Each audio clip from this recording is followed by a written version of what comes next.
Welcome back to Inorganic Chemistry. In this chapter on main group chemistry, we will discuss the alkali earth metals.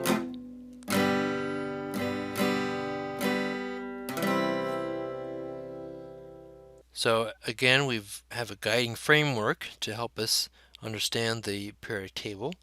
We've looked at hydrogen and the alkali metals, and now it's time to look at the alkaline earths, or group 2A in the American nomenclature. So the alkaline earths include elements such as beryllium, which is found in beryl, which is a gemstone of aluminum, beryllium,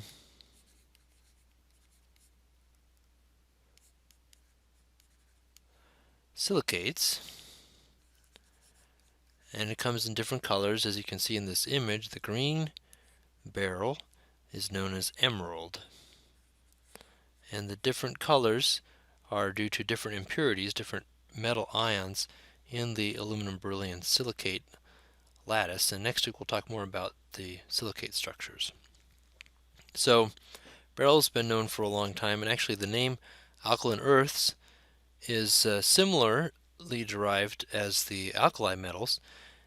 Again, alkaline meaning to come from the ashes of the plant, and earth in a alchemical sense means a material that doesn't melt or be transformed or dissolved. So after you get the alkaline metals out of the ash, there's material there, compounds there that won't react. And so these are the alkaline earths.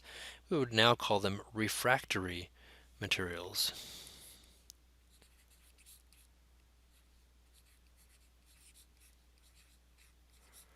And refractory materials such as the alkaline earth oxides and carbonates are high temperature and high pressure applications. Because they're harder to react, it took a while. Metals were isolated from their compounds by reduction, such as by potassium here on the beryllium chloride. The hydrides and the halides, as you'd expect for group 2A, make divalent compounds for pretty much all of the elements in this group. There is some complication though in that the beryllium hydride, BeH2, is actually a polymeric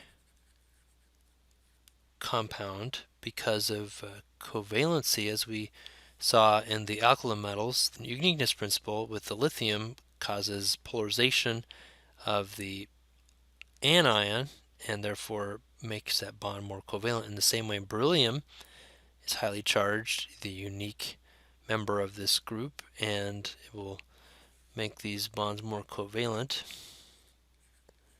And interestingly, to make this polymeric covalent, then you need to have what's called a 3-center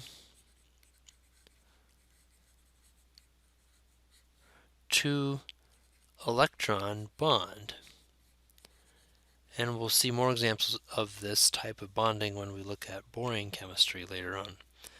So how about the oxides? Again, the first member of the group is unique. The beryllium oxide is amphoteric. It acts both as an acid or a base, similar to aluminum oxide that we saw in our acid-base chapter. Magnesium oxide is basic, and actually we can make a slurry for an antacid called milk of magnesia.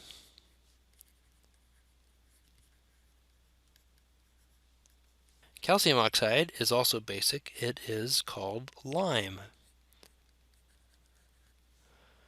Strontium oxide is strontia, is basic. And barium peroxide. So just as we saw with the alkali metals, as these ions get larger, they're able to stabilize peroxide. The barium ion is large enough to stabilize the peroxide anion.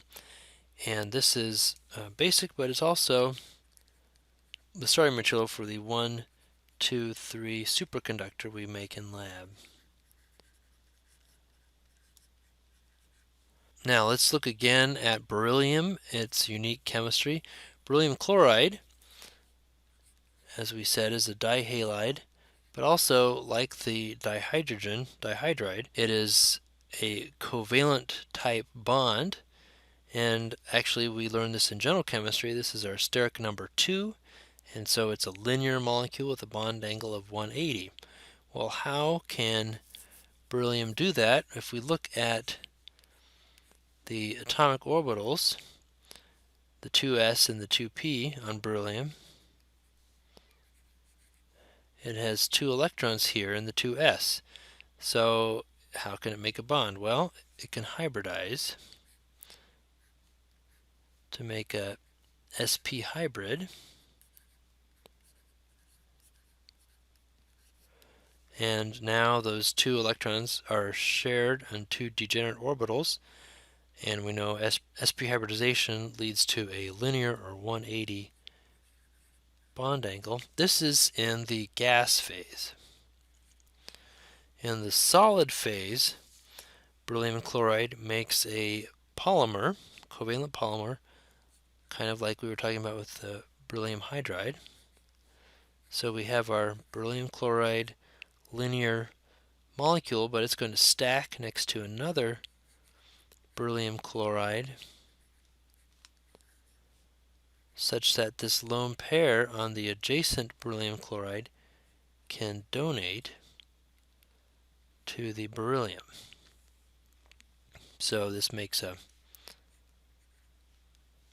solid polymer with this dative bond here with this chlorine lone pair bonding to this beryllium, which looks a lot like the solid aluminum halide, aluminum chloride, where aluminum stacks such that adjacent chlorides can donate their lone pair to the metal center. So, what did we learn here? That beryllium is a lot like aluminum, but aluminum isn't in the same group as beryllium. This is called the diagonal relationship, that this first row, or actually second period, element is more similar to a third period element one group over. So let's see. Of course, the charges are the same in the group, but what about ionic radius? The ionic radius of lithium is more similar to the ionic radius of magnesium than that of sodium. The charge density doesn't match that well, although it doesn't match sodium ion that well either. The electronegativity is similar to sodium, but also similar to magnesium. And actually, if we go over to beryllium, we see the electronegativity of beryllium is identical to the electronegativity of aluminum. And we shouldn't be too surprised that this diagonal relationship exists, because if we remember, our periodic trends go this direction, go across, and up. So diagonal, there should be some similarity in some of the properties, and indeed there is. So this is important for these first 4 groups to have this diagonal relationship. So we could go back and look at, when we talked about lithium, we could go back and see how magnesium was like lithium. In our next lecture, we'll talk about the group 3 elements, and we could talk about how boron is similar to silicon.